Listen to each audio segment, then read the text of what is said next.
Hey, this is Dr.Teeth, and you're watching The Real Deal with Akil. Yeah! Guess what? We back with another episode. 2018 Real Deal with Akil. Man, we ended off 2017. We had the show for about 6 months. And we ended off with a bang with Daniel Booby Gibson coming through the show, blessing us with the knowledge he gave and the inspiration. You know, so shout out to everybody I was on the first 6 months. Lil Flip, Megan Thee Stallion, Jay Mulan, Winston Shepard, John Jordan, Coach Mike Davis, Stephen J from HBCUGameDay.com, Theo Dorsey. Everybody, the whole nine, y'all know who y'all are. So we're going to start 2018 off with the man, the doc, the OC, Dr.Teeth. Directed one of the biggest songs in Houston rap history with Still Tipping. He gave us Lupe Fiasco, Hip Hop Saved My Life, Mike Jones Back Then, Paul Wall Sitting Sideways, along with many others. He was in the era where Houston was at the top of the rap game in 2005, the era I know. His award-winning work on the adolescent variety show Teen Summit won him and his producers an NAACP Image Award for Best Children's Programming. Now, that experience led him to one of my favorite childhood shows, BET Rap City, one of the longest-running hip-hop shows on cable, as well as the underground Rap City, The Basement.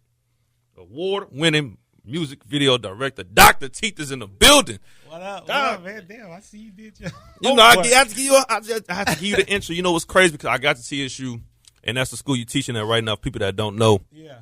So I got to TSU in 2014, and then I seen you around a few times, of course, and I said, damn, Dr. T sounds so familiar. What is? I heard that before. Like, who is that? So then I forgot who told me, but I was like the same. They said, oh, Hip Hop Saved My Life. He made that video. I said, word? Him? Yeah. We got some stars. We got some professors that stars at TSU. People don't even know that. Nah. So let's rewind back to 13 years ago. Okay. And you was in the middle of all of the greatness that Houston provided in 2005. Right. Yeah, well, you know what happened was I was producing, like you said, Rap City. I was at one point the senior producer of that show. I co-created some elements of that show when cats rap in the booth. Mm-hmm. That's my creation. I came up with the booth. That was your idea. That was my idea. So if I was never born, they wouldn't be rapping in the bathroom. Because initially Stephen Hill wanted it to be like Rap City, the garage. Oh, in the garage. Senior producer at that time was Craig Henry, and he was like, hip hop's not in the garage. That's like grunge bands, rock bands. Mm-hmm. Yeah, it's in the basement. Mm-hmm. You know what I mean? You get your vinyl, you go in the basement, you play your parents' records. Yeah. You do all, you know, your beats, all that's kind of like in the dungeon, in the basement. So I had seen the Doors movie, and I saw Jim Morrison. They were recording in the bathroom for better acoustics. He was doing his vocals. Yeah. And so I kind of pulled from that Oliver Stone movie. Let's make the booth, because we were going to do live performances. Let's make the bathroom the booth, and cats are going in there and they're rapping.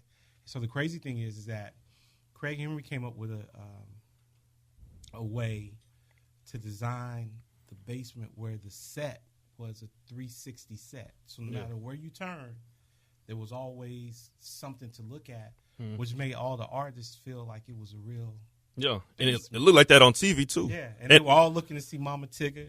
Yeah. You know, and so I remember when Snoop came, and Snoop was like, yo, Tuck. I'm like, oh, shit. This ain't a real basement. I thought they was going to take me to somebody's house. Right. Go, you know, so it was like, man, I've been watching this show. Like, I couldn't wait to get on. What year the show first debuted? The basement, I think, started in either 99 or 2000. And prior to that, it was just Rap City, and we would go to different cities and interview the artists in their perspective or respective city, home. Yeah, you know, which I enjoyed that because we did a lot of traveling. Yeah, when Stephen Hill came, he wanted to make it a set format. Yeah, kind of contain that budget. And for listeners, Stephen Hill is he was the executive president of programming at BET. And he's no longer he got the boot in the spring. Yeah, we can talk about that later on, but yeah, he got the boot. So he, I always say cats like that don't fall down; they fall up. Yeah, And so you'll probably see Steven running some network somewhere else, but it happens. You haven't worked into this business until you've been fired. For sure, yeah, that's true. So I've been fired by some of the best of them. Yeah, and it happens to the best of us. And I've yet to get hired from somebody and feel and get the boot because I don't know want to get the boot anytime soon. Nah, it don't feel good, but it happens, and you just keep moving, man. Yeah, live and learn. With the Rap City, when you was doing that, was it BT's idea to bring you along, or was it? Because I know you said you made the basement part. Right. That was your idea, right? But the show as a whole, yeah, exactly. All right, so I always tell this kind of story that I graduated, thank you, Lordy, from TSU. Yeah, I didn't get magna cum laude or any of that. I graduated by the skin of my chinny chin chin. Yeah. So, but I was always a big dreamer. Yeah, that's what I'm going on right now, by the skin of my teeth. Yeah, that's what I'm on. I was a big dreamer, so I always planned and visualized my destiny. Minister Farrakhan told me that you can't build a house without a blueprint, and so every plan needs to have, every dream needs to have a plan. Yeah. If you're building a house, the first thing they're going to bring out, the contractor's going to bring out, is a blueprint of where to put the foundation and where to start laying the bricks to make that house solid. And so that made a lot of sense to me. And so what I did was, while I was in school, I started laying the blueprint to my future. Yeah. And I was just like, when I graduate, I'm going to work at these places that I laid out. BET was one of them. And in that, I started working while I was in school to be able to get hired there. So as I was a student at Texas Southern, I was working at Channel 11 in the sports department as a photographer and a weekend editor. Yeah. And I was building my reel. And then when it was time to get out of there, I took that reel and the letters of recommendations that I could get from the top people at KHOU. And I started soliciting. Back then, they didn't have internet. Yeah. You had to call on the job line. On the job line, they would list the jobs that were available. Teen Summit happened to be one of those jobs. And because I was a single parent, Channel 11 did this story called Our Family, Your Family, where they would kind of take the KHOU family and do like a inside look of them in their lives and what they do at the station. Like an access look, basically. Yeah. Okay. And so they did one on me going to school, raising my son, and going up there for work. And I used that along with my reel to send to Teen Summit. I mean, what better person to produce a child's television programming than a dude that's raising a child. Right. And works at the 9th Market at the time for CBS. Yeah. So I got in over there. And then I busted my butt over there and got fired. Yeah. Oh, man, got the booted. Oh, man. What? Man, I got over there. I had a lady that was my boss, and she was mean. She had it in for me. I told her I wasn't a writer. Yeah. I was more production. But she felt like I could do it. And I knew I wasn't stupid. So if you teach me, you can do it. I could do it. Yeah. But when I got there, she didn't want to teach me. So I had to figure it out. And what I did was I spent the night. I would wear the same clothes for about 3 or 4 days at BET. I would spend the night up there and comb through their computer, find old scripts, because you had to write your scripts for the show. My scripts were horrible. Yeah. But I would find old scripts, and I would look at those scripts and make my script based off of their scripts, right? And then once I give the scripts to her, she would red mark them scripts up. And then somebody else would have to finish it. So then I would take that script, study that script, and then next time my show came up, I had that script and other scripts that I could find to start putting it together. So I started getting less markings, but she would mark even stuff that I probably plagiarized from the other script. She found the smallest things thing. and just mark it. And I knew, I said, man, this chick got it in for me. So, But wasn't she the one that hired you? she was the one that hired me, man. But I think she was trying to get at me, and I didn't. You know, I didn't really. I was green as hell, so I didn't really catch on to that. Yeah. My mother kind of hit me to it. Yeah. And how old was you at this time? I was 30. 30. You were still 30. young. Yeah. Yeah. So, or 29, and I had I didn't pick up on it. I should have. Yeah. But what she made me do was really spend my time up there, really trying to learn, because I'm living in D.C. I ain't in Houston anymore. I moved my son and myself out there. I'm trying to survive. Yeah. And so, they give you the 90-day probationary period, and then they can fire you. Yeah. In 90 days, she let me go. But the person that was next to Bob Johnson, Cindy Mahmoud Muhammad, she was under Bob Johnson. And Bob Johnson that name sounds so familiar. Bob Johnson owned BET. That's what it is. Okay, gotcha. And hard work recognized hard work. Because For sure, yeah. Teen Summit was shut down at 6, 7 o'clock. People leaving. John Tucker was there until all night, until the next day, for days. And she would be there all night. Her and her team would be there all night. Yeah. And then they leave early in the morning, about 8, come back around 1, 11, and start back working. So she started asking, who is that guy at Teen Summit still here at the copy machine printing? And it was you. It was me. So while I was at Teen Summit, I was able to accent my strength, which was packages and the production side of it, and create a reel, a body of work. Mm-hmm. And so then I found out that Rap City had an opening, even though I had got fired. And I sent my reel over there, not knowing that this lady is over programming. Yeah. And so when the reel came and the work was extraordinary, I got hired. Wow. And then a year later, I was senior. The lady at Teen Summit, she was a senior producer. A year later, I was a senior producer at Rap City. So I had the same job she had. She was hot. She called I know. HR I bet. Oh my goodness. Dog. She called HR on me when they first let me back in the building and said I had been coming up to the studio, sneaking around in offices. She was trying to hammer time. She one of those people. That's one of them bosses you don't even want. Well, oh she my was goodness. Trying to do your boy in, and then she started calling over to my desk wanting to talk. Hating. You know what it probably was? She wants some play, you didn't give it to her. That's what I think it was. Man. She wants to play. But the grown man in me now, no, I got you, baby. Yeah. You get Give her back. call. You see this? Yeah, I got you. Yeah. Nah, but yeah, she'll deny that, but I think so.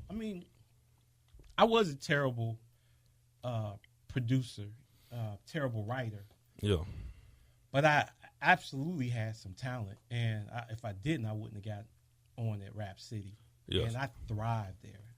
Oh, for sure. I got there, man, and I took off, and I had people over there that really nurtured my talent.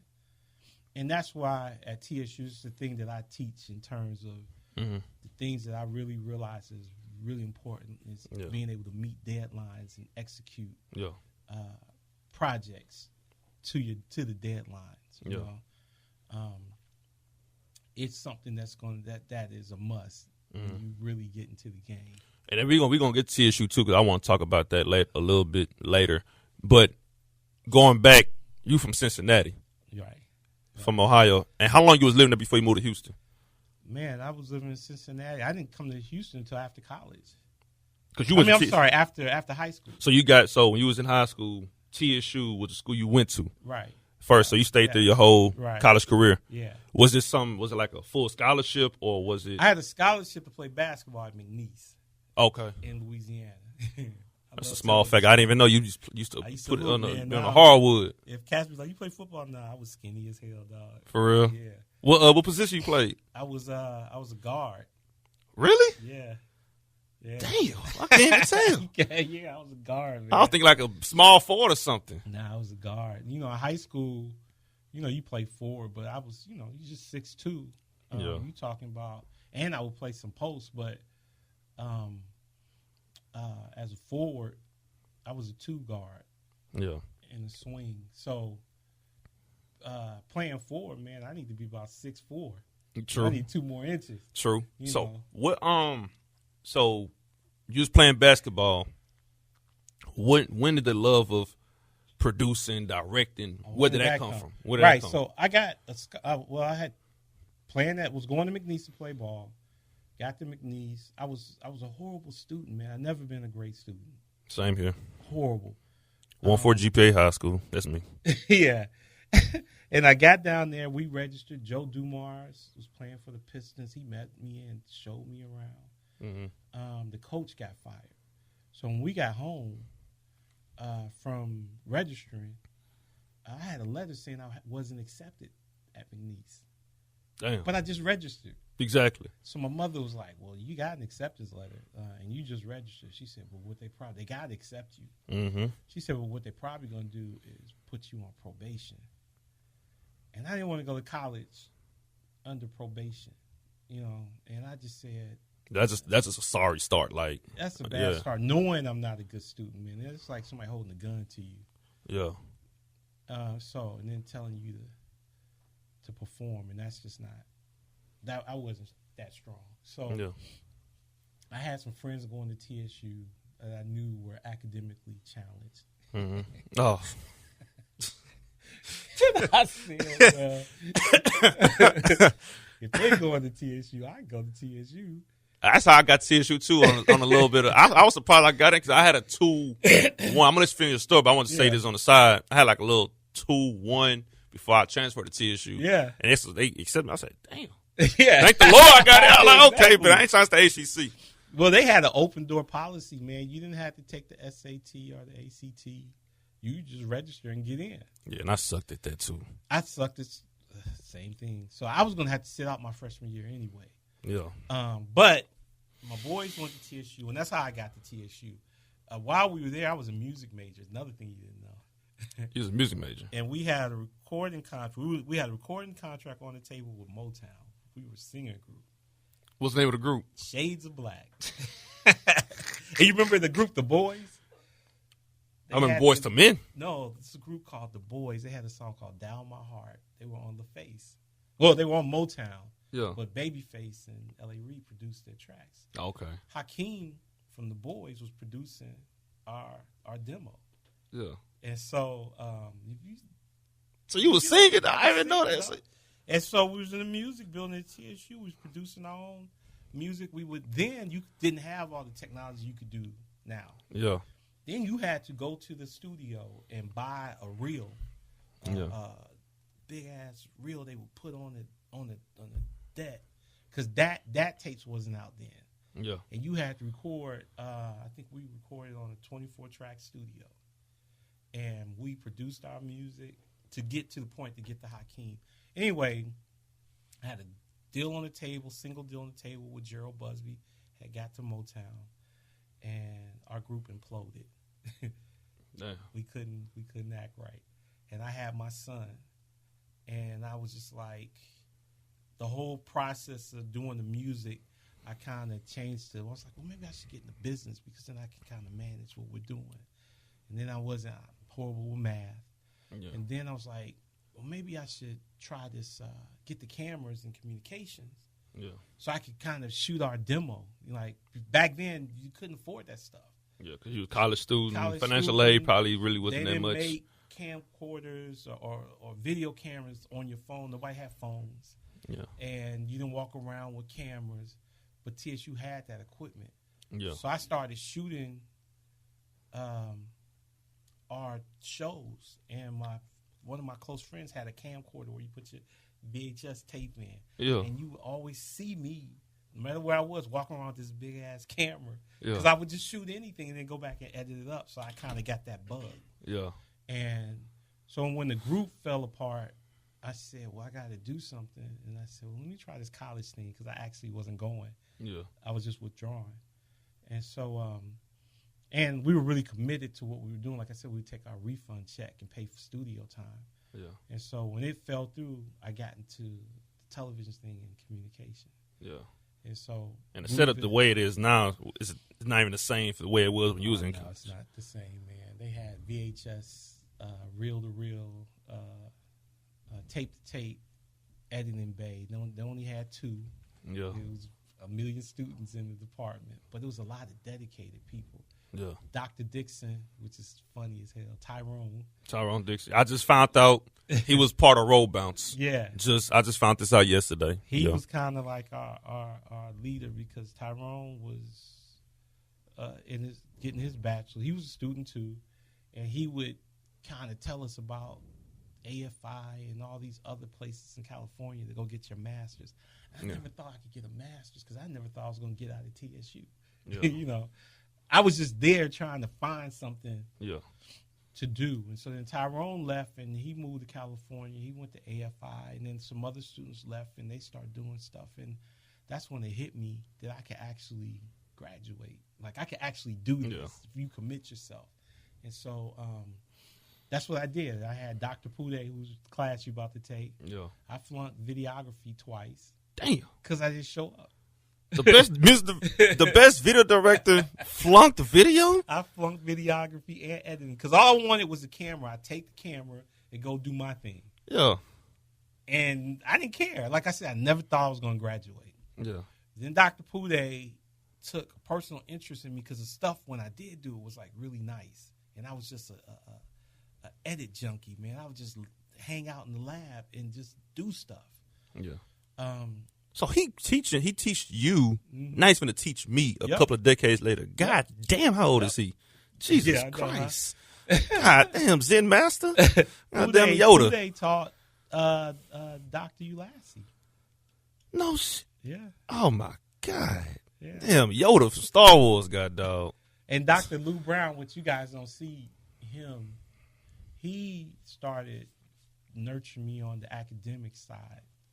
Taking that passion I had for production, Pude taking the passion I had for production and focusing it on actually finishing and going to class and, the stuff that you get at HBCU, that personal attention that some of us need, That's true. That some of us need. I wouldn't have never made it at McNeese because I just would have been another number there. That's true. I tell my publicists all the time, like, she went to Missouri. Yeah. And Missouri is like one of the best communication schools. And I tell her, like, yo, it's a difference between you go to a PWI and an HBCU. Yeah, like, it's a huge difference. I feel like they don't care about you. They just want the check. They just want the check. And I'd have been just another dude with potential, never meeting that potential. And like I said, Pude and Dr. Brown, like, really took me. Dr. Brown would come into the edit lab and take me out and walk me to class and then tell me after class, come see him, so I can tell him what I learned. Yeah. And then start taking that and saying, okay, now you have to apply the same dedication you have to this, to this. It's a class. You have to be well-rounded. Yeah. And it started becoming my brand. Like, if I touch it, no matter if it's something visual or for something academics, it's got to be the best. Yeah. Because I realized if I don't put my best foot forward, how successful could I really be?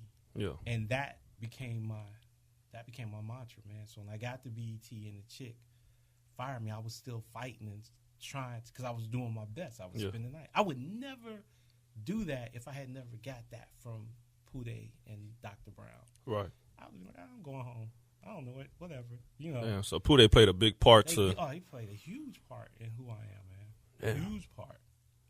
Damn, that's Pude still teaching, God dog. I'm gonna tell him like Yoda. Well, that's his nickname now, but for me, Yoda, dog. But so now we're gonna segue to, because I'm now BET became before Slim Thug, the Paul Wall. Absolutely. So how did that hookup happen? Well, BET is another good breeding ground. A lot of talented producers and people came from BET, man. And so you make strong relationships in the entertainment field. People like I talk about Snoop, which is a funny story because I've known Snoop for a long time. in Rap City. When these guys would have their albums would drop, they had to come to BET, and BET was in DC. They would spend a week there, and then they would every day go to a different show that BET had. Yeah. And you would meet the label reps, because that same rep would be bringing somebody else in next week, so you develop a relationship with them. The artists will be coming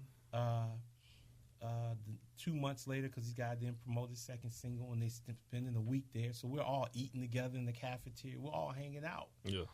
And you never know who you bump into. I mean, one time I came downstairs to go into the studio, and Quincy Jones was sitting there, you know. Yeah. So you say, hey, but they keep coming because it's BT. It's BT, and that was the biggest. That was the only black network. Exactly. Yeah. So you start building relationships with these people because you're working with them. Yeah. And so Snoop, I was doing a video for Mike Jones. It was Mike Jones, Snoop, and Bun B. And so we were shooting. It was in L.A. And was it My 6'4"? No. My 6'4". Okay, that's one. Yeah. So Snoop comes in. I'm shooting, and he goes, "Oh hell no! Yeah. Oh hell no, nigga." I said, "What?" He said, "You Dr.Teeth?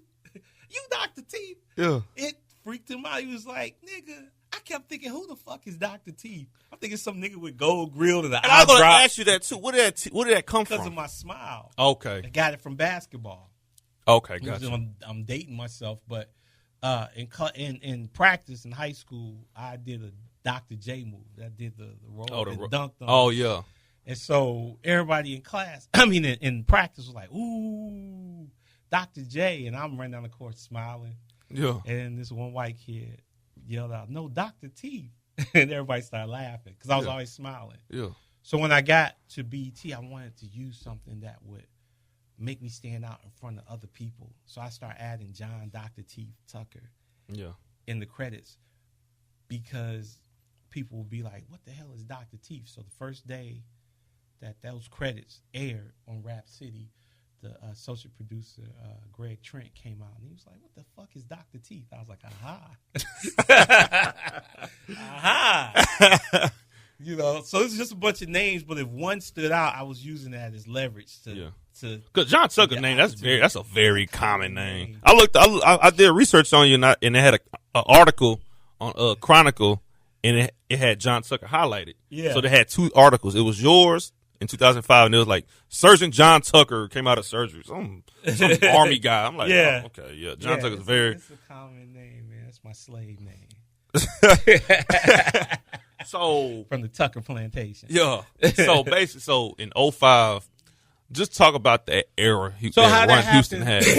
I had always wanted to be a music video director. Yeah. While I was at TSU and while I was at BET, my plan was to go to BET, make the relationships, work in music, and be able to spring into doing music videos. Right. Again, because the technology didn't exist for you to do that.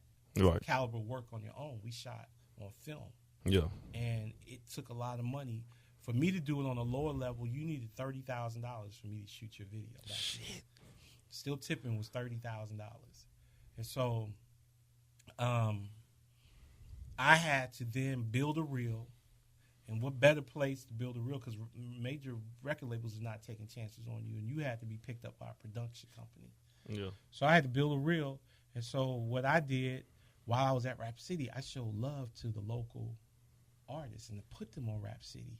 I had Screw and Big Pokey, Screw Mrs. Flight, on the Basement.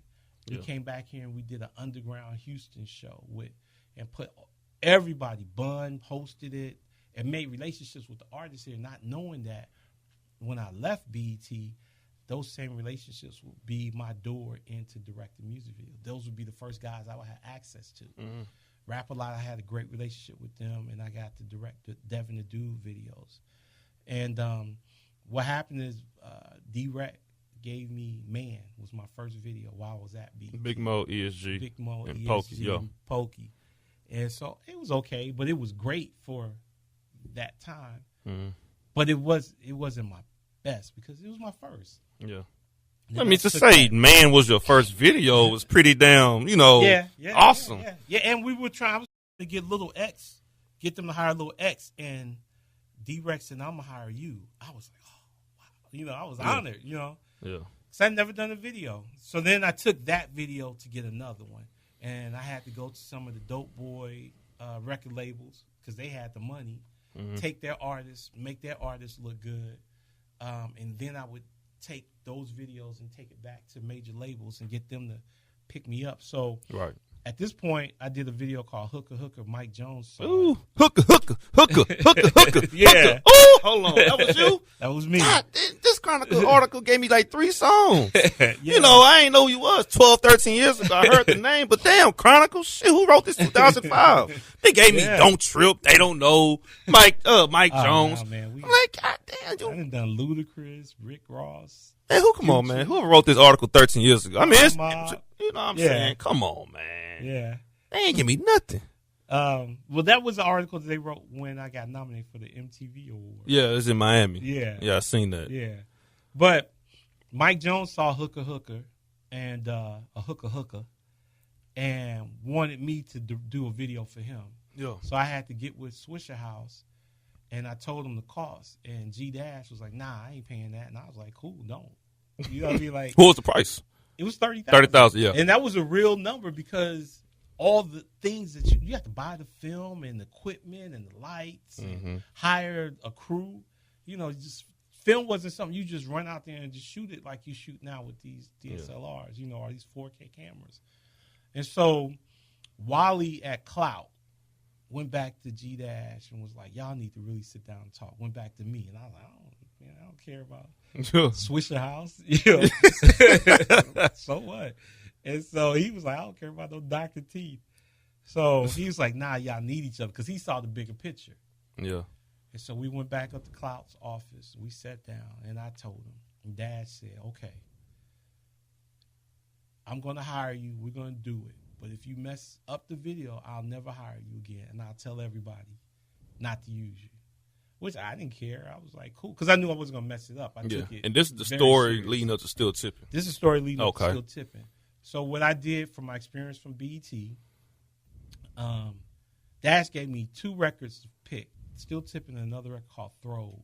Oh, good weed, good drink. Yeah. Nah, Not that one? Nuh-uh. This is Fifth Ward Weeby. Oh, thank God you picked Still Tipping. I ain't no disrespect to Fifth Ward Weeby, but And Chopper. Okay, thank God you picked Still Tipping. Great mind, doctor. I picked Still Tipping, and they put Throw It on the back end of the video.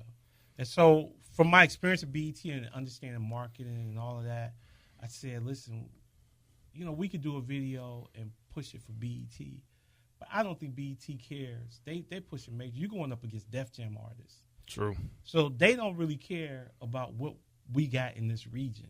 You talking about, 04. Yeah. And it's crazy because y'all don't even know at that time how big that record's going to be. Right. We didn't know. We had no earthly clue, but we had a great marketing plan. And they were really good at what they did. They were great with radio. Yeah. I was good with my relationships for television.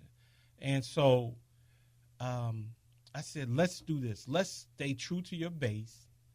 They've never seen Slim Thug, Paul Wall, Mike Jones, Magno. And this is the introduction to Slim, Paul, and Mike nationally. Because right. everybody knew who they was local, but this was like hey, this is who we are, America. This is Houston. Okay. So, and the Houston people never seen their superheroes, their rap superheroes looking like stars in a music video. Right. Because they didn't have them.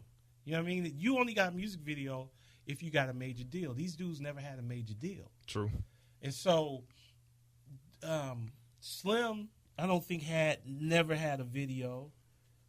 And I know Mike didn't, and Paul Wall hadn't either. And Magno hadn't. But before that, Paul Wall was doing a song with Committed. I forgot the name of the song, but they had like a single locally. Yeah. And then Mike, that was the first time I heard Mike Jones, because I was on his album. Slim had freestyles in Houston and smaller songs, but it wasn't.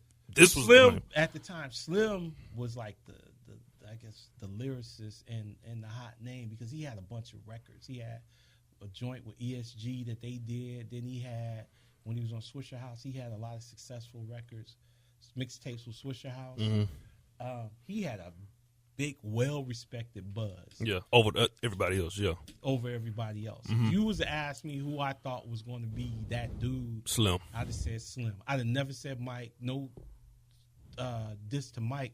But Mike had a crazy buzz at the time. Yeah. He was doing the mixtapes with Watts, and them mixtapes were like going off the shelves. Crazy. Yeah. They had that was a good little duo. Yeah. That was a great duo. And then Paul Wall had a big situation with him and Chameleon there. With Mad Hatter, they were on their label. You know?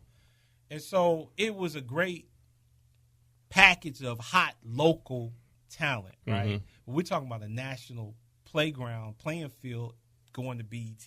Yeah. And they don't care about local. Their market is national. Yeah. And their viewers don't care about Houston. Yeah. So I told them, I said, instead of us doing a video for BET, let's do one for their base. Let me create something where the local people never seen their rap heroes look like iconic superstars. Let's take all the videos that I've seen when these guys get deals, they never play back into the culture of the music, which was slabs, which was swangers. Grills. You know, elbows, swanging, strip club culture, those chicks out of the strip club instead of getting some model. Pull a chick. We pulled the baddest chick that was getting the biggest and who was the that? Strip club. Who was that? The chick that was in the front. I don't remember her name, man, but she was bad. Yeah. She had that ghetto sexy. She was our lyrical lore. Yeah. She was our lyrical, okay. Yeah. And so I remember telling Watts, we're going to shoot in front of this rundown building. The grass was kind of high. And I remember when we were getting ready to shoot, Watts walked up. He said, man, y'all ain't even cut the grass. They would look at me like I was crazy. Yeah. Y'all ain't even cut the grass. I was like, this is hood, man. You the Pied Piper. Yeah. You know what I mean? Like, you don't want no freshly cut grass. You know, fresh cut no grass. hood. Nothing like that in the hood, man. This is authentic. Yeah. You just spin, and I'll put this chick in front of you, and we're going to push in and out and just capture that 60 frames, slow motion. It's very I remember that part, too. I remember this video. That's what anchored the whole video. And then having Slim in the Escalade, 'cause that's what he raps about, with that same girl. But we instead went for uncut. And so Slim was like, y'all want the girl giving me head in the car. And I was kind of like. That's the part. That's the signature part in the video. That's the part right there. The head in the car. Was she really giving him head in the car or no? My nice guy ass was like, really? You want to do that? Oh. And he was like, yeah. So I looked at her. She was like, okay. No, she wasn't giving him head. Oh, I kind of figured. She was liking chicks. She didn't even like dudes. Oh, she's one of those. So she's just like nodding her head. Oh, right? okay. Because I was like one of the biggest theories of the video. Was she really okay? Nah, but he looked like a boss. Doing it. Yeah. Getting it, doing it. And so this is one of the things that happened that I kind of thought, well, maybe we shouldn't do that. But what I learned at BET and through experience is to get out of the way of my personal feelings and let what organically is happening happen. Yeah. That was a big part of that video. Yeah. And then the cars swinging, getting the elbows. People had never seen that outside of Houston. Never. So when we finished the video, we took it, and then I played off The Fire, which was a play from the album cover, The Day That Hell Broke Loose. So the opening is the fire transitions, all of that I put into that. And so then I went and got a good friend who promotes records, videos, to then take the video to BET. It got on Uncut. That video played for a year. I told them, get your spins up around the country, because it was old in Houston. Get your spins up. They follow spins. So they start working the spins as records start catching on, because you were seeing it on Uncut, and now you're hearing it on the radio. So that was in 2004. We shot that video in December. It came out 2005. It played 2005 that whole year up until August of 2005. And then they got to deal with in the WIA situation. And it went to 106 in Park. And then it played all the way into 2006, into June of 2006. Because that was the time where I always say that 2005, the 2005, 2006 was the pinnacle of Houston's run. Yeah. That was the best run we ever had. It was the best run, and what we had did was architect between G-Dash, T. Ferris, and myself. We architect the whole Houston explosion. So basically, you can say that if we had to name 5 people that basically was the impact of 05 and 06, you can put yourself in that 5. Fuck yeah. If I did not exist, that Houston explosion would never happen. If T. Ferris didn't exist, that Houston explosion would have never happened. So you go with, so if we name 5 right now, you, T. Ferris, G-Dash. I would name it me, G-Dash, T. Ferris. That's it. The artists, of course. They got to do their did what part, they did. but y'all basically the produce. Y'all the ones that running us 3 was the nucleus of making that happen. And then another guy on the video side that was very integral in helping me place this at BET, which I won't say his name, but Yeah. Us 4. And if you ask G-Dash, he'll say the same thing. Now, they had their team. They were doing their thing, and their radio people were doing their thing. But we had meetings, and the people in that meeting was Michael Watts, G-Dash, T. Ferris, myself, and Watts' manager, Mike Clark. Yeah.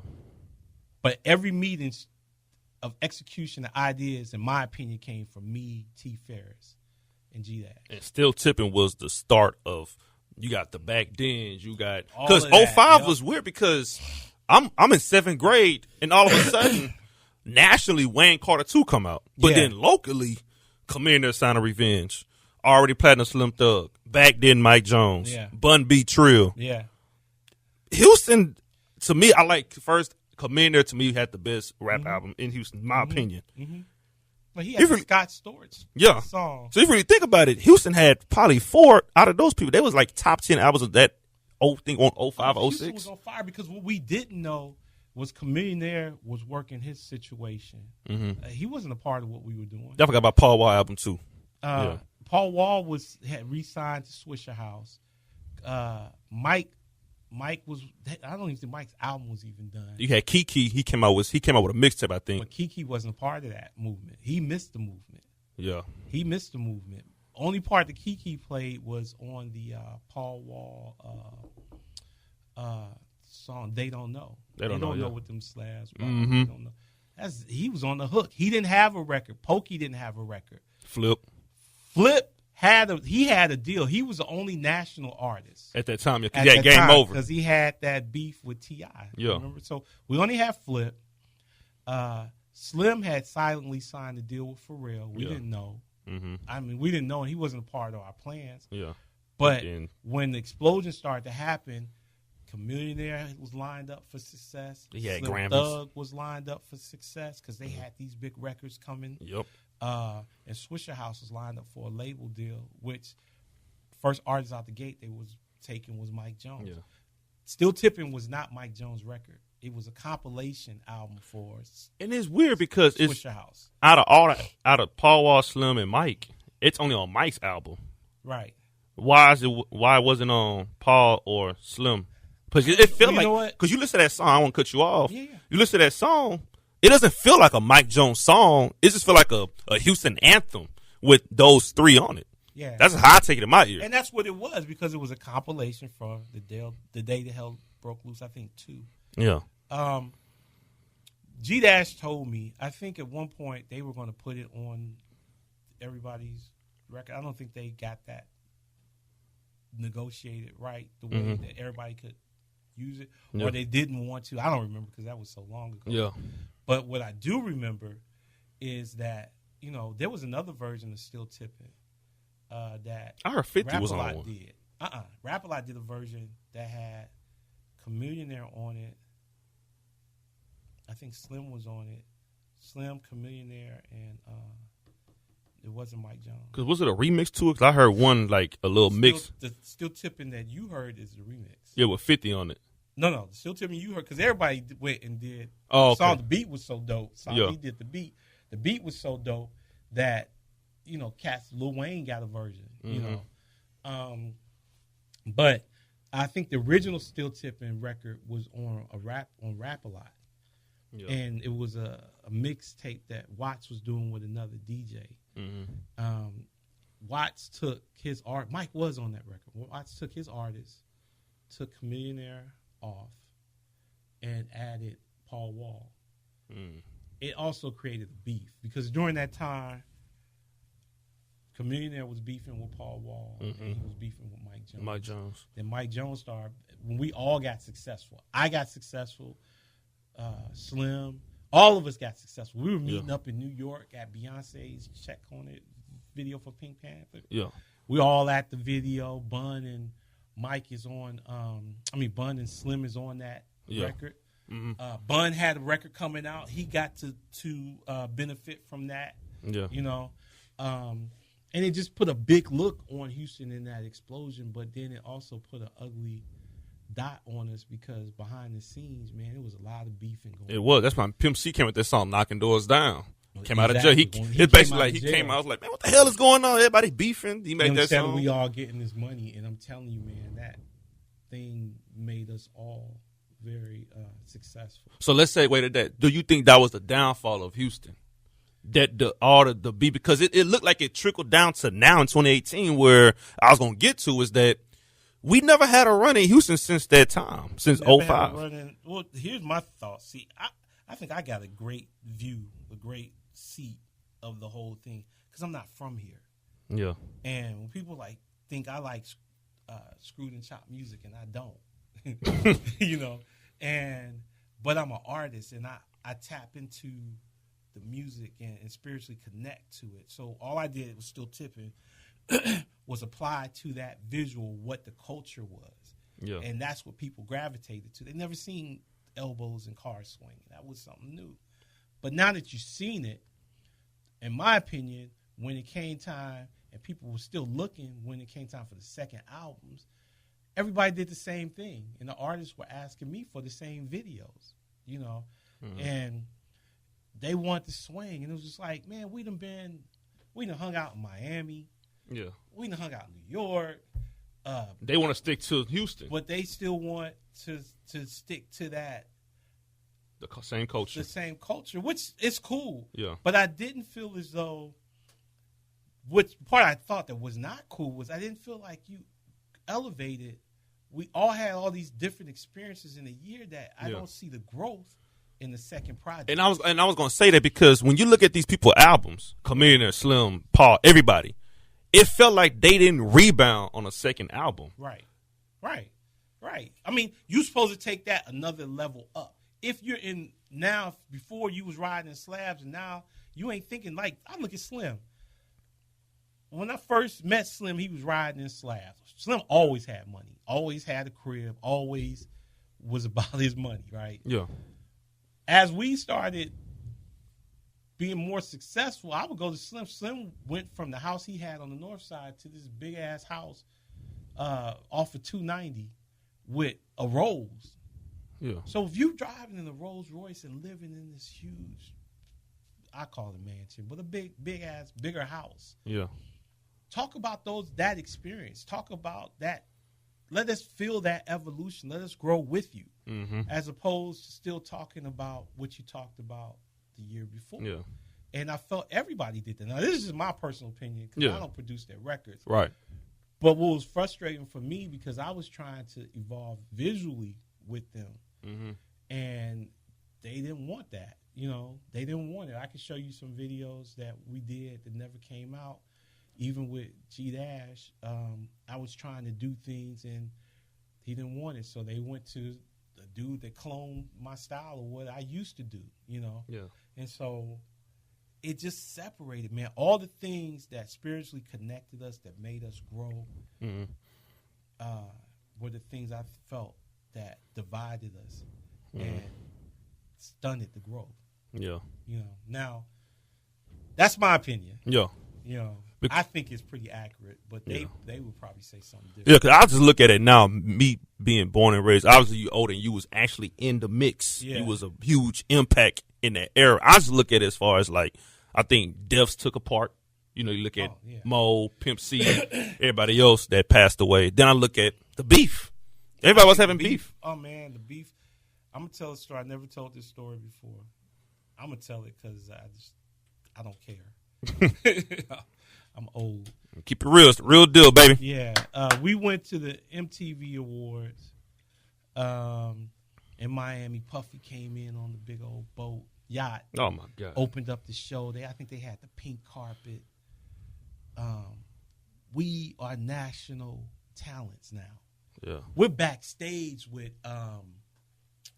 Green Day, talking to Green Day, and introducing ourselves. And I remember me and G Dash was talking to Green Day. I know who Green Day is. Yeah. So they were like, "Hey man, so who are you?" I'm like, "I'm Dr.Teeth. I directed Still Tipping." And then Dash like, "This is my artist, Mike Jones. He was the #1 artist. Mike Jones' banner hung over Warner Brothers' office as the top sales. Yeah, that's 2 times platinum artist for that label. Yeah. And so they were like, "Yo, man, okay." They didn't know who Mike was, but they respected the fact that we were there. And we was talking about collaborations. Green Day and Mike Jones. Green Day and Swisher House. Now, I don't know if Dash remember it. I remember it because, again, I'm not from here. Yeah. So, and it was not my first time at the rodeo. You have to know, I had been at BET. I hadn't been to the BET Awards. I've been to the Grammys. I had to cover that stuff. And you was up nominated for Best Music Video. Right. Yeah. Right. So I've been not in that position as a director, but I've been there as a dude who had to go to these places and cover. And I've dealt with artists pretty much most of my career at that point. Yeah. Through BET. So I wasn't a fan. This is what we worked towards. This is what I worked towards. Yeah. So to have that conversation with Green Day, to me, was very surreal and a confirmation of that moment. Yeah. And again, I was about growth. So we're there, and Mike Jones is opening up the show or performing at the show, and Slim and all of them. So everybody has Swisher House shirts. Swisher House T-shirts. And so the car comes, picks me up, takes me to where everybody is. Get the limo and that whole nice, all the lavish nice stuff. All the lavish nice stuff, man. And you just feeling like a star. Yeah. I get out the car and I go to the back where everybody's got the tents and all of that. And Mike is in his tent, and his manager at the time stops me and says, "Hey, man, you wearing Ice Age shirt?" I was like, "All right, cool, give me one." Yeah. I throw the Ice Age shirt on. And so Mike is back there, and he's manic about Ice Age and Swisher House. Yeah. And I'm like, "What, huh? What?" Yeah. Nah, man, we wearing Ice Age, man. They think I ain't wearing no damn Swisher House shirt. I swear to God, if you had a Bible, put my hand on it. As a grown man, I wanted to cry. Because we all, his talent, our efforts, their money, work to this. This is what you work for. Yeah. MTV Awards. Yeah. He now feels that everybody's wearing Swisher House shirts and not Ice Age shirt, and he ain't Swisher House. He's Ice Age. Ice Age didn't get us here. Mike Jones was a part to get us here. Dr.Teeth was a part that got us here. Swisher House. Swisher House was the brand. Yeah. That hired me to do what we did. Yeah. Swisher House is who I was meeting with when we were organizing and plotting this blueprint that Minister Farrakhan told me what to do. Was it the guys that pushed this thing So you forward? felt from that moment when you seen him, when you heard him say that, you was like, okay, we cannot have this. In your head, you're like, oh, shit, we finna go downhill now. In my head, I was just solely thinking, what the fuck? And this is not good. Yeah. And for him to say these things against Swisher House, I wanted to cry because this is what happens to us as black people, man. We start fighting against each other. We start dividing each other. All I'm going by is the facts. Mike felt that Swisher House was plotting against him. And I could tell you, again, on a stack of Bibles, G-Dash, any ideas that I ever had, even when we were doing Still Tipping, because Mike is the one that brought me to the party, right? Yeah. So he's a big part of that movement because he was the one who liked what I did to say, let's come together. And so G-Dash said, okay, Teeth, when we started working, he used to always say, make sure Mike is feeling that. Like, I want to make sure I give my artists what they want.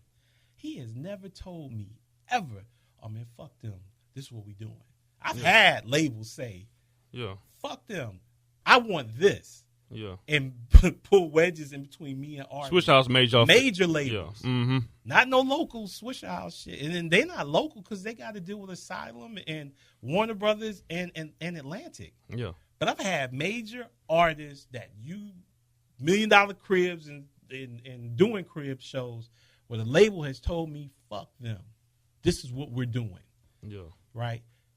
G-Dash has never said that to me in reference to his artist. Always wanted to support the artist first. He said to me, I want to have an artist first label. So now knowing my truth and Mike has his truth, what he thinks is in his head, I know that this is not true, man, and we can squash this with a conversation. Yeah. Let's not be divided and start tearing each other down before we just got started. Like exactly. This was the the star is still tipping. We just got started, man. Yeah. We about to take this thing over. So now instead of ascending, this was the beginning of the downfall not just for Mike, but for Houston. For Houston, that's true. Because I came out with the Ice Age shirt, and G-Dash said, "Oh, okay, so you wear Ice Age?" I'm like, "What the fuck is going on?" Oh, you're in the middle of something that you ain't even want to be a part of. What? So I get pulled over by one of the label people, and then they tell me these dudes is beefing, and I put on a shirt, so I guess I didn't pick the side. I ain't that dude. I go in there and wear no shirt. You know what I mean? Like I'm not. I don't play them childhood games. Yeah. And so when Mike came out, he walked past everybody, didn't speak, and went to the stage with his crew, and they all start performing, and Swish House came, and we were all on stage, Slim, all of us on stage. You look it up, you'll see we're outside, they bring up these big old cars, and everybody throwing the H up, and it's they doing still tipping, and at that moment, it was the beginning. That was the beginning of the end.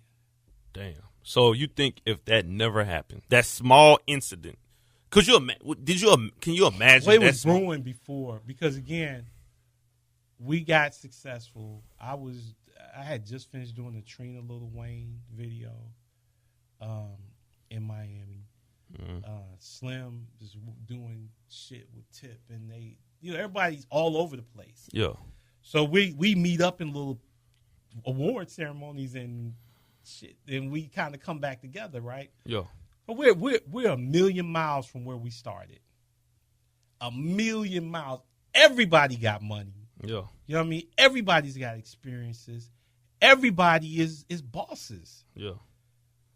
And it's like to get to this moment, to be divided, to not be together, to be separate, it was over. And looking back, it was over. Yeah. Because it was never the same. That beef, I believe, led to, Mike and Paul not fucking with each other. People tolerate Mike.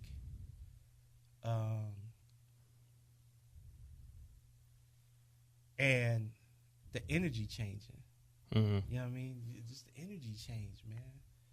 And you can't tell the 2-time platinum artist to go sit his ass down. You just got to take it.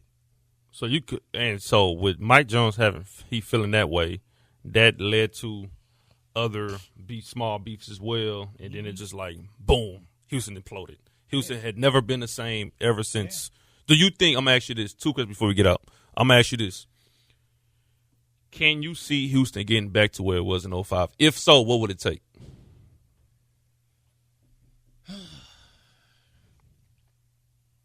Okay, well, I don't listen to the music no more. Okay, well, I'll be honest. But what I will say is you have somebody like Travis Scott that is from Houston, right? Mm-hmm. Major artist, but he don't really rep Houston like they do. Yeah. I don't think it even matters Houston is Houston. That's his home, you know. Mm-hmm. But he don't rap it like they rap Houston. And now you listen to Slim, and his music is evolved because he ain't doing the grills. He got his teeth done. And he on his grown haircut and everything. Yeah. So brother boy. On his health kick. But back then we repped Houston, you know, and we made sure that light shine back on the city. It would take. There's some talent that's out here, man, but it's just have to be something that's gonna have to happen organically. Yeah, because that was organic. Because that was organic. Even when Rap-A-Lot blew up and the Ghetto Boys blew up, that was organic. Yeah, it wasn't like we're gonna put Houston on the map. It's like we about to do some good music and we about to do our thing. Yeah, and when the light shined on them, they was like, "Yo, this is out of Houston." Like, Jay Prince was adamant about not being a baby Def Jam, but being Rap-A-Lot. Yeah, and branding Rap-A-Lot in Houston, Texas. You know. Yeah, I was gonna say that. I always said this too about Houston now, that I feel like it starts at the top. And when I'm talking about the top, I'm talking about Prince. Yeah. You know, and I feel that, to me personally, that I feel like it's just starting right there. And I think if he didn't have as much impact and involvement, I think Houston, in my opinion, can be bigger than what it is. Well, here's the thing. I'm glad you said that. Yeah. Glad you said that. Jay Prince is a lot of things, but I can only go off of my interaction with Jay Prince. Yeah. Jay Prince gave me my second video. Yeah.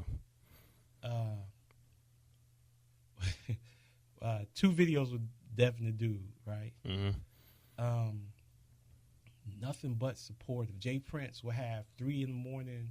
meetings where I had to come to the office and we would sit up and talk about what he wanted to do for his artists. Yeah. Very supportive dude. Jay Prince, when I was at BET, I came and I did a charity basketball game. Jay Prince personally called me and asked me why we not a part of it, and then sent me a check for $1,000. Wow. He had to do that, and I don't even think he can remember that. Yeah. And then when Swisher House got that deal, in order to get the type of deal they wanted, Jay Prince came in and was a partner on the Warner on the Asylum side. Yeah. To put in money to help facilitate the deal so it could happen the way that it did. He never came in. He never chose sides.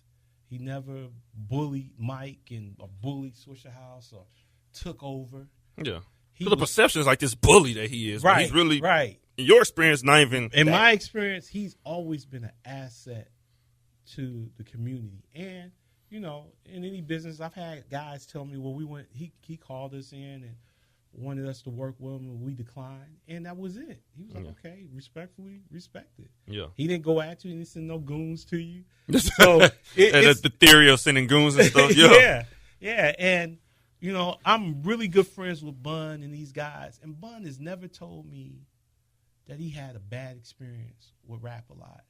So it's part of the myth. Yeah, the whole sock. You know, I'm sure there's some truth to some things. I never got. Yeah. You know, that never happened to me. Yeah. But I don't think Jay Prince is the issue, because I think he would more than anything like to see the city shine. Mm-hmm. It's and the fact I think is he that passed it over to his son. Yeah. Who that found Drake. Doing this thing. Yeah, found Drake that's doing this thing. He, you know, if he's your friend, man, he's a protector for you. He's almost exactly. like the Godfather. And it's crazy too, because I say this. This is how I feel about Houston.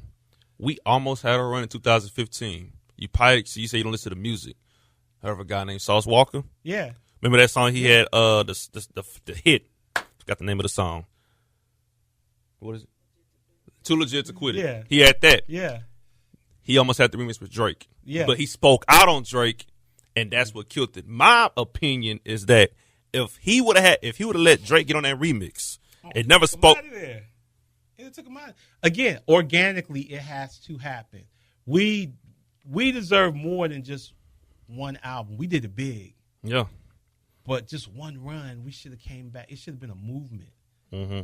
And we had Kurt Cobain's coming shortly, a couple years after that. He had a small little run he had. It could have been a movement. At the time we were doing it, the only outsider that was in Houston that Cats was not fucking with was Lil Flip.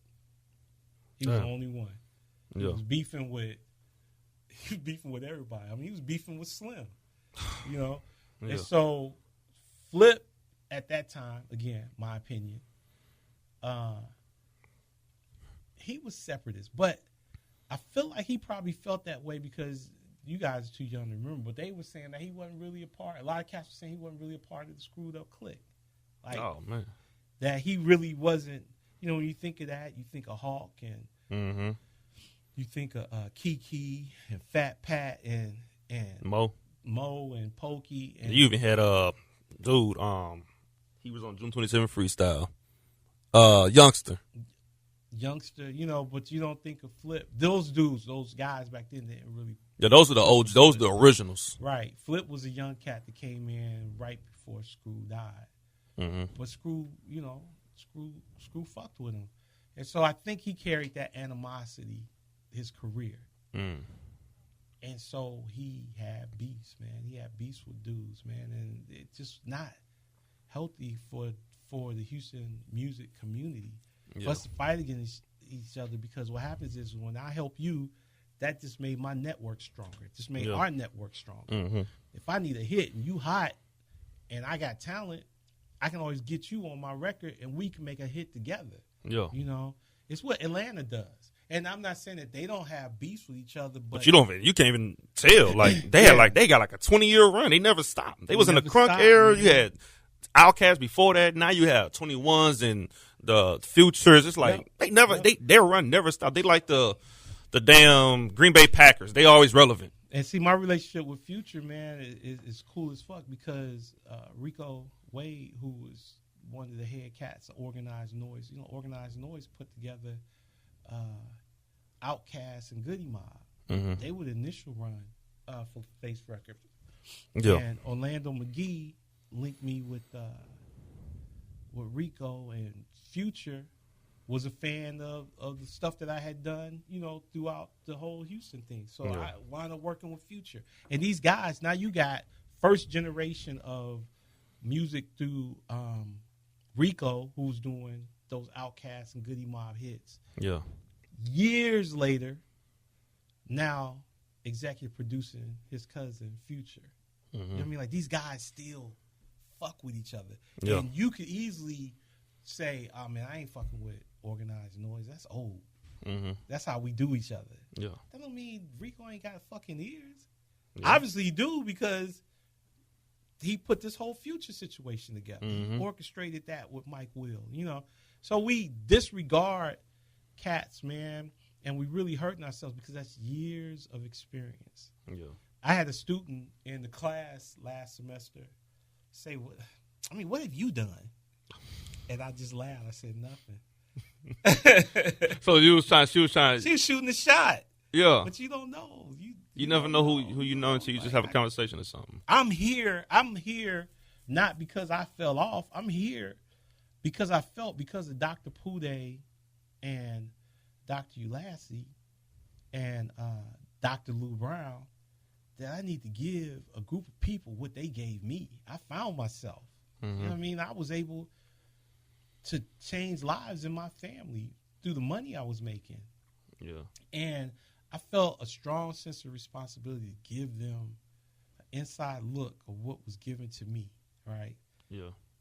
That's a whole nother story.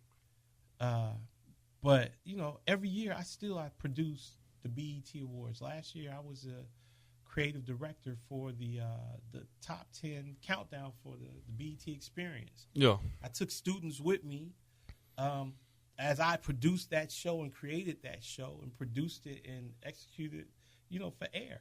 Yeah. I still work. Yeah, you still doing it. And that's my question I was going to ask you, too, before we get out. Now that you're still a professor at TSU, what's next for you? I want to do film. So while I was at TSU, I did my thesis film, my coming out film. It's a French New Wave film, Pas Son 2.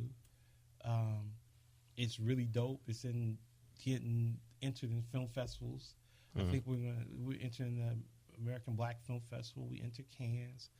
We enter Sundance, Tribeca. We're waiting to find out if we got in. Yeah. I'm fully into filmmaking now and telling those stories. And so we're working on a script. I'm reading Assata Shakur's book. I want to do a film based off of Assata Shakur's life. We got this comedy that we're working on. And so you're going to look up. I won't be at TSU, and you're going to see my ass back on TV, doing what I'm doing. And these students will be looking, I should have, damn, no, you should have took advantage of the opportunity when I was there in your face teaching. Yeah. Because, again, we look at people and we think because we have access to them, they don't have any value. They ain't doing it. Or they think you fell off, washed because up. you done it, these things so long ago that you fell off. But if you look at how many people are actually directing, I've been nominated for BT Hip Hop Award Director of the Year, Best Video, all these nominations. If everybody could get it, then everybody will have one. Yeah. Right? Everybody don't have one. And so here you have someone in your face that has these accolades, these experiences, these acknowledgments that is trying to teach you what they do. Yeah. And you think they fell off. So is that why and I said I was going to ask one more question, but damn. It led me to this conversation. Is that why, because I never had your class. Yeah. But people like, damn, I like Dr.Teeth, but damn, he an asshole. He be yelling at me. He be doing all this. He be getting on me. I come 1 minute late, and he kick me out the class, blah, blah, blah. Yo, that's why. Because we have, black people, we have this bad trait. We have a sense of entitlement. We have a sense that people owe you something. Somewhere along the line, the millennial generation has lost their purpose, in my opinion, in understanding what was taught to me. If you're doing this, you got to do it better than anybody to get your shot. Yeah. Nobody, white, black, especially black, we ain't giving. I just went on how we not together. Yeah. But it's going to give you shit. So if you play the game, one, if you show up on time and they look up and they see you like, oh, now you killing some of these stereotypes they already have about you before you even walked in and open your mouth. If you execute and work harder than they do, now you're killing another stereotype that you're lazy. Yeah. If your creative skills matches your work ethic, now you a superstar. Because even some of the great people don't even put in the time, you know what I mean, to do this thing. And so when you come with a strong work ethic, you are now setting yourself up to win. I know this because that was the whole reason I got on the beat at Rap City. Rap City, yeah. Because they saw me spending the night there with the person who spends the night doing this for a living. Here's a guy I look is doing the same thing I'm doing, and he ain't got to. I got to, but he ain't got to. Who is that? Yeah. So I teach them with a passion, but it's up to them to get it. You know what I mean? If they don't get it and they only take it as, oh, this dude is yelling, I yell because I'm scared for your future. You know what I mean? I get in your ass because I want you to succeed. Yeah. You know, I'm hard on you. I'm cool. Yeah, I'm cool, but I'm hard on you because I'm trying to give you what was given to me so that you recognize it when you get the opportunity. And someone to understand. A lot don't understand, you know. And so, you know, it is what it is. I had to realize last semester I can't save nobody. True. And so it kind of is just saying that, you know, I did my time. I think I was at TSU for 3 years, maybe 4. 15. I came in 2015, end of 2015, beginning of 2015. And so maybe 14. But this is not a career for me. You know, this was a thing that I came to solely give back. And so I realized last semester, I'm at the end of the road. Yeah. Because now I got to go back and do what my life work is. Yeah. You know what I mean? And so I'm working hard to, Irv Gotti has a show called Tales that comes on the BET. I've been working real hard to get to direct the episode of that show. Yeah. So this would be my first directorial debut for television. Tales. Tales. Okay. And what I'm doing is now everything I did before. When I got to Channel 11, when I got to BET, building the reel, working to accomplish what I did in music video. Now as a director for film and television. Yeah. So I'll take my short film and use that as a opportunity to get a job. And then I'll take if I get this thing with Herb, I'll put that together and use that to get the next to the next to the next. Yeah. To be in the game. And then I'll be out of there. So you took a hiatus. Now you're trying to come back and be the greatest. Exactly. There you go. There you go. Dr.Teeth, Real Deal with Akil. First episode of 2018 is in the books. We out.